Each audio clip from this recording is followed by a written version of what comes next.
Why do the worlds of Tatsuki Fujimoto and Goichi Suda feel so similar, even though one makes video games and the other draws manga? The answer is surprisingly simple, and it serves as one of the many connections these two creators share: sincerity.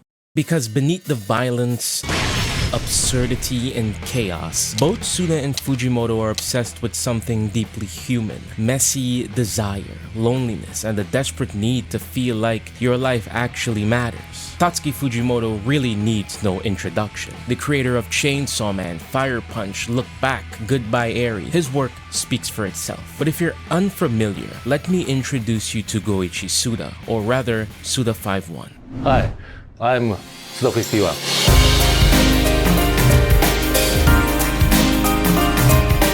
An eccentric game developer, most known for titles like No More Heroes, Killer 7, Lollipop Chainsaw, and most recently, Romeo is a Dead Man, among many others. And on the topic of sincerity, that idea is quite visible in No More Heroes.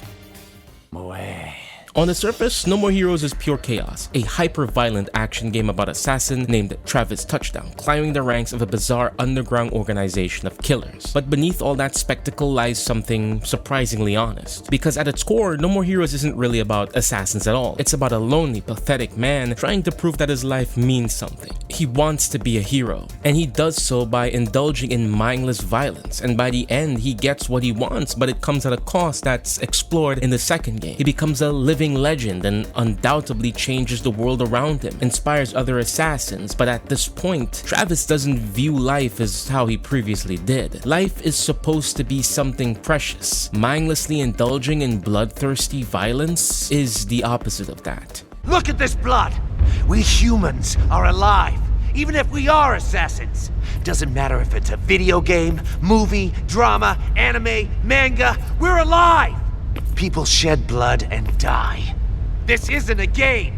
You can't just selfishly use death as your tool. And if Travis Touchdown's story sounds familiar, that's because it is. Tatsuki Fujimoto understands this kind of sincerity better than anyone, and nowhere is that clearer than in Denji. The entire premise of No More Heroes 2 is literally a big plot point of Chainsaw Man Part 2. The idea of being a hero and the tragedy that brings. And the two of them don't treat heroism as how it is in everything else. The hero loses something and it just renews him so he can become stronger. I mean, that does happen to an extent in No More Heroes, but the game has a bunch of subtext that really shows that, hey, it ain't all it's cracked up to be. And that idea is definitely explored in the other game, Travis Strikes Again. As for Chainsaw Man, that's quite apparent with everything that's happened to Denji, the constant chase of wanting to be a hero. It really shows that this life isn't all sunshine and rainbows, and it isn't easy as I lose someone and then I get up and keep fighting. It's hard and it's kind of addictive,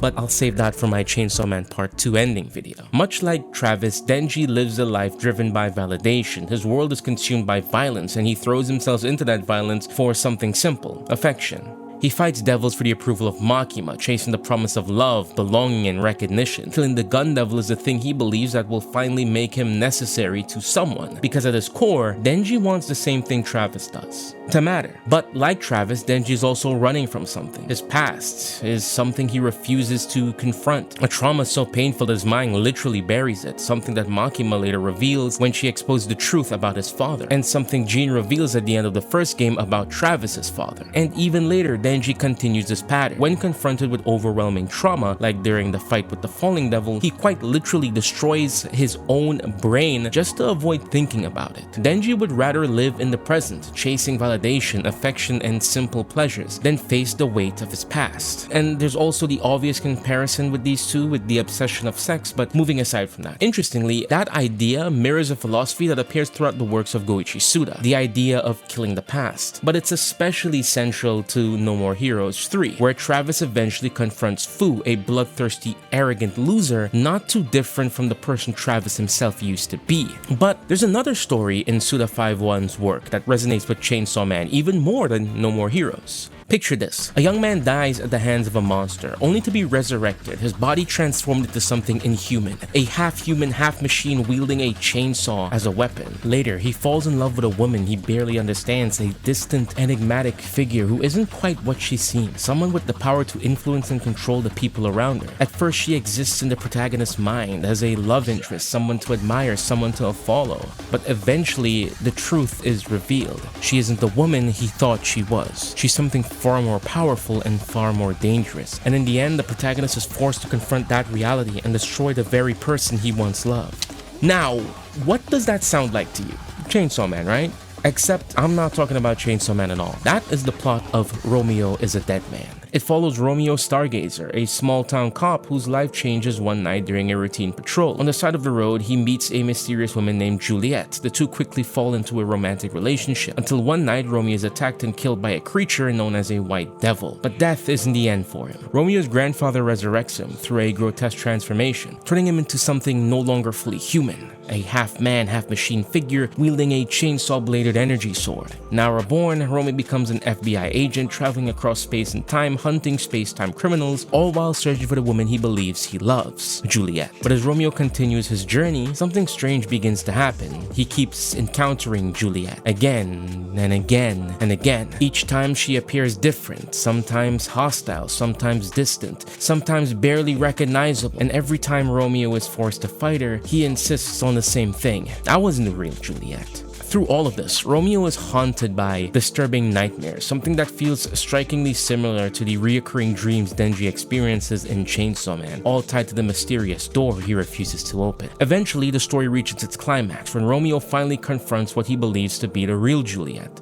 only for her to reveal the truth. Every Juliet he encountered was real. They were different fragments of her personality scattered across realities. Juliet was never just a woman at all, but an interdimensional entity capable of manipulating and controlling the people around her. And in that moment, Romeo is forced to confront the same realization Denji eventually does with Makima. In the end, Romeo kills Juliet. But in doing so, something unexpected happens. The act becomes a kind of rebirth for the world and for both of them, restoring Romeo's humanity while seemingly cleansing Juliet of the darkness that once consumed her. At its core, just like Chainsaw Man, the story revolves around obsession, specifically the idea of loving someone you don't fully know or understand. It's something deeply familiar to Denji, but also something most people experience in their own lives. We latch onto an idea of someone, we project meaning onto them, ignoring the parts that don't fit that image we've created. Romeo does this consistently throughout the story. Every time he kills another version of Juliet, he insists that it wasn't the real one, despite the fact that he never truly understood or knew who the real Juliet was. But the similarities start to shift when you look at the ending. Hey, future me here, and I'm just gonna put a pause in this. This script was written before Chainsaw Man ended, so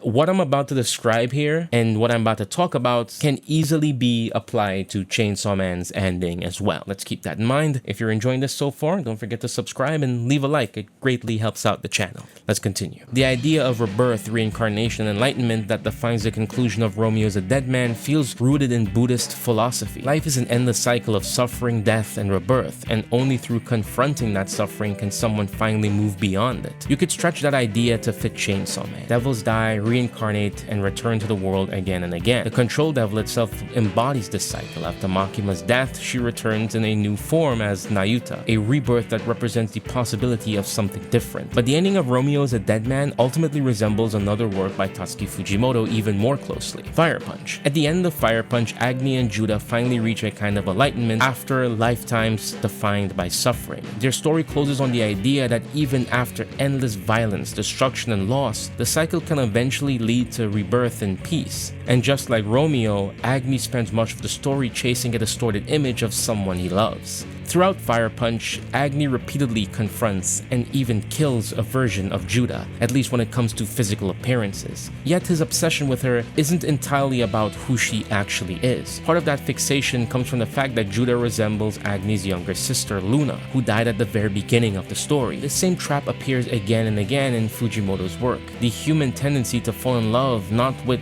who someone truly is, but the version of them we've created in our own minds. And let's wrap this up with one last comparison. Suda created another game in the series called Travis Strikes Again, No More Heroes. But this one is different. Unlike the other entries, it isn't just about developing Travis as a character. It's something more personal, a reflection of Suda's own time in the video game industry. Think of it like an autobiography. Throughout the game, Suda openly reflects on the highs and lows of being a creator, the failures, the criticism, the uncertainty, and the constant pressure to keep creating in an industry that never stops moving. And interestingly, Tatsuki Fujimoto has created several works that explore those exact same anxieties. One-shots like Sisters, Look Back, and Just Listen to the Song all revolve around the same idea, the unglamorous life of being an artist. They're stories about constantly comparing yourself to others, trying to live up to expectations, and the quiet fear that you might never surpass the work that made people notice you in the first place. Sisters and Look Back are especially connected in that regard. Look Back almost feels like a pseudo remake of that earlier one-shot, revisiting these same ideas with more maturity and reflection. Even the protagonists in Look Back, Fujino and Kiyomoto, feel like subtle riffs on Fujimoto's own name, Fujimoto.